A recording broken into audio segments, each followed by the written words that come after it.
दो में से क्या तुम्हें चाहिए, कलम या की तलवार? मन में ऊंचे भाव की, तन में शक्ति, विजय अपार।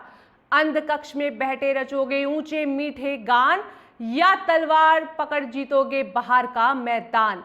कलम देश की बड़ी शक्ति है, भाव जगाने वाली, दिल की नहीं दिमाग में भी आग लगाने वाली। पैदा करती कलम विचारों के जलते अंगारे, और प्रज्वलित प्राण देश के क्या कभी मारेगा मारे। एक भेद है और वहां निर्भय होते नर नारी, कलम उगलती आग जहां अक्षर बनते चिंगारी।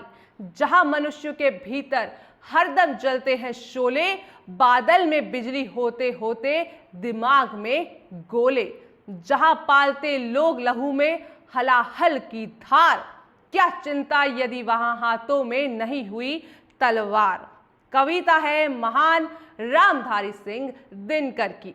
आज के किस्से कहानी में हम 14 तारीख तक जिक्र करेंगे उस व्यक्ति के जीवन पर जिसने अपनी स्कूली शिक्षा तब पूरी कर पाई जब उनके टीचर ने अपना नाम उनको दिया। नमस्कार, आप देख रहे हैं आर्यन टीवी उत्तर प्रदेश। मेरा नाम है मेघा शंकर। आज के किस्से कहानी में जानेंगे डॉक्टर बी.आर. अम्बेडकर के बारे में, जो एक प्रमुख भारतीय विद्वेता, राजनीतिज्ञ और दार्शनिक ने देश के इतिहास पर एक अमिट छाप छोड़ी। डॉक्टर भीमराव अंबेडकर अपने समय के सबसे विद्वान भारतीय राजनीतिज्ञ थे। वो लंदन ऑफ स्कूल इकोनॉमिक्स से अर्थशास्त्र में डॉक्टर की उपाधि प्राप्त करने वाले पहले भारतीय थे। साथ ही कोलंबिया विश्वविद्यालय से भी उन्होंने डॉक्टरेट की उपाधि प्राप्त की थी। इसके अलावा उन्होंने लंदन के ग्रेज इन से बैरिस्टर एट लॉ की डिग्री भी प्राप्त की। उनमें सीखने का अदम्य भूख थी। विदेश यात्रा के दौरान वो अपने साथ हजारों सेकेंड हैंड किताबें लाते थे। बॉम्बे राजगढ़ में उनकी निजी पुस्तकालय में 50,000 से ज्यादा किताबें थी। Doctor B R. अम्बेडकर के पिता रामजी सकपाल भारतीय सेना में सूबेदार थे। रामजी और भीमाबाई की अंतिम और 14वीं संतान का जन्म 14 अप्रैल 1891 को महू में हुआ था, जिसका नाम भीमराव अम्बेडकर था। ये परिवार अछूत जाति महार से संबंधित था, जो अपनी वीरता के लिए जाना जाता था। भीम के पूर्वज भारत में ईस्ट इंडिया कंपनी के संचालन की शुरुआत से ही उसकी सेना में सेवारत थे। महाराष्ट्र शब्द का एक अर्थ महा प्लस अरि, महान शत्रु है, जो समुदाय की लड़ाकू भावना और उग्र स्वभाव को दर्शाता है। सेना से सेवानिवृत्त होने के बाद रामजी सकपाल सतारा में बस गए। जल्द ही वो कोरेगांव चले गए, जहां उन्होंने कैशियर की नौकरी मिल गई, जबकि उनका परिवार सतारा में ही था। 6 साल की नौकरी और 6 साल की उम्र में भीम की मां का देहांत हो गया। उनकी मौसी ने युवा भीम, उनके बड़े भाई और उनकी सबसे बड़ी बहन के 2 बेटे की देखभाल करने के लिए परिवार के साथ रहना शुरू कर दिया, जिनकी भी मृत्यु हो चुकी थी। भीम और उनके बड़े भाई ने सतारा में अपनी स्कूली शिक्षा शुरू की। स्कूल में उन्हें अपनी जाति से जुड़े कलंक के कारण अनगिनत अपमान सहने पड़े थे। उन्हें कक्षा के कोने में एक बोरे पर बिठाया जाता था, जिसे उन्हें हर दिन घर वापस ले जाना होता था, क्योंकि स्कूल का चपरासी उसे छूता नहीं था। प्यास लगने पर वो अन्य बच्चों की तरह अपनी प्यास बुझाने के लिए नल पर नहीं जाता था, क्योंकि उन्हें नल को छूने की अनुमति नहीं थी। जब प्यास लगती तो स्कूल का चपरासी ऊपर से उनके मुंह में पानी डालता, और ये सुनिश्चित करते हुए कि पानी का बर्तन उनके अपवित्र शरीर को ना छुए। कोई और लड़के के लिए ये सांसारिक कार्य भी नहीं करता था। बाद में अंबेडकर ने अपने निबंध नो चपरासी नो वाटर में उन दिनों एक पीड़ा का वर्णन किया। हालांकि स्कूल में सभी लोग भीम के प्रति निर्दयी नहीं थे। वो महादेव अंबेडकर नाम के एक ब्राह्मण शिक्षक का प्रिय छात्र था। सर महादेव अपना दोपहर का भोजन भी उसके साथ साझा करते थे। उन्हें भीम इतना पसंद था कि उन्होंने स्कूल के रिकॉर्ड में लड़के का उपनाम अंबेडकर से बदलकर अंबेडकर रख दिया। अपने स्कूल के शुरुआती दिनों में भीम बेफिक्र, निडर और अपनी पढ़ाई के प्रति बहुत गंभीर थे। उनकी रुचि बागवानी, मवेशियों की देखभाल और बकरियों पालने में भी रहती थी। 1901 में रामजी सकपाल ने अपने 2 बेटे और एक पोते को कोरेगांव में अपने साथ गर्मियों की छुट्टियां बिताने के लिए आमंत्रित किया। सतारा से उन्होंने मसूर तक ट्रेन से यात्रा करनी थी, जहां से कोरेगांव 10 मील दूर था।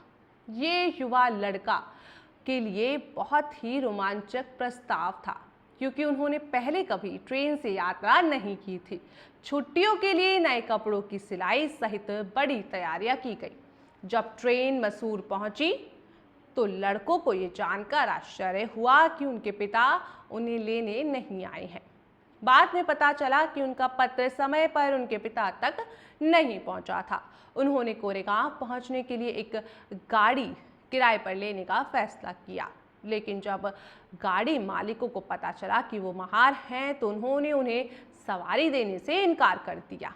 अंत में स्टेशन मास्टर के हस्तक्षेप से एक गाड़ी मालिक इस शर्त पर अपनी गाड़ी उधार देने के लिए सहमत हुआ कि उन्होंने 2 गुने किराए देना होगा और गाड़ी भी खुद चलानी होगी।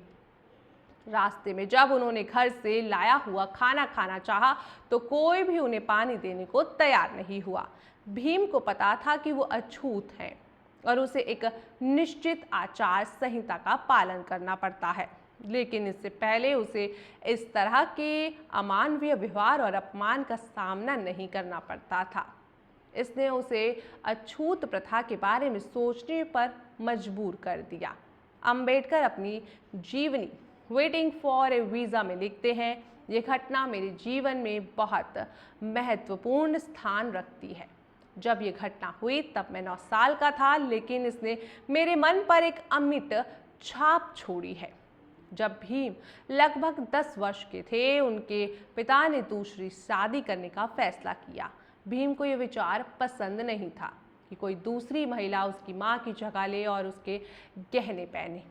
कुछ समय बाद ये निष्कर्ष निकाला कि अब उन्हें मन लगाकर पढ़ाई करनी होगी, अच्छी नौकरी पाकर आत्मनिर्भर बनने का फैसला करना होगा।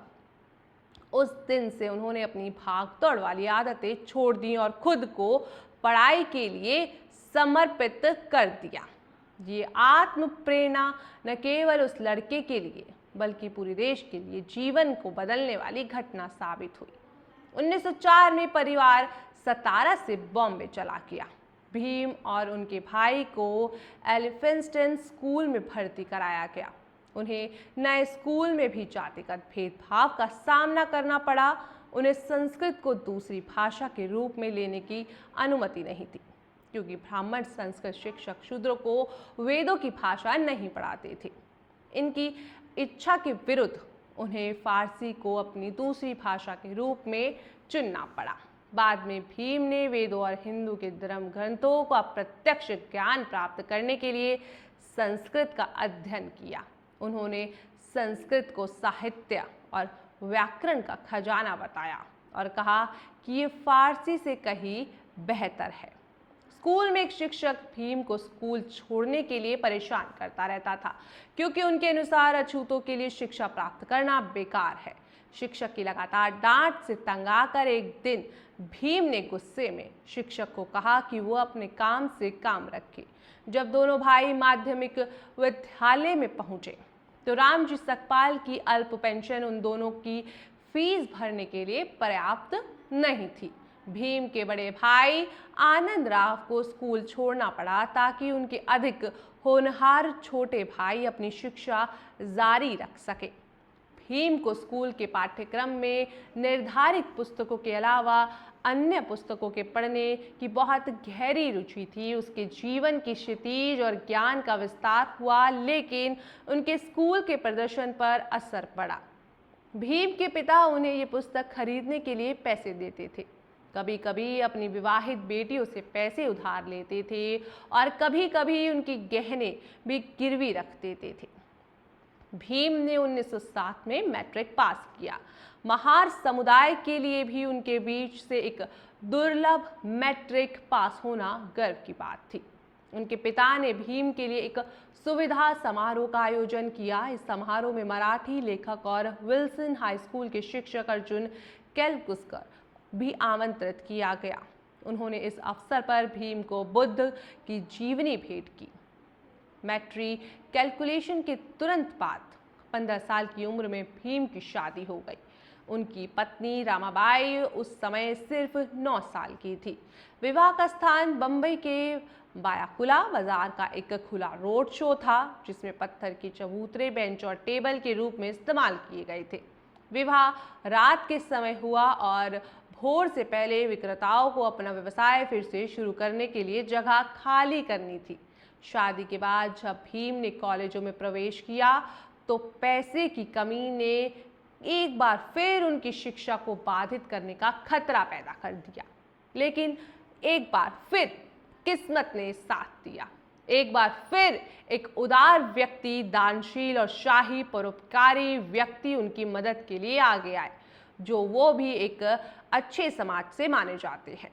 इसके आगे की कहानी भी हम कल जानेंगे कि कैसे इसके बाद वो एक महान नेता के रूप में उभरे। वीडियो अच्छा लगा हो तो लाइक कीजिएगा, चैनल को सब्सक्राइब करना ना भूलिएगा।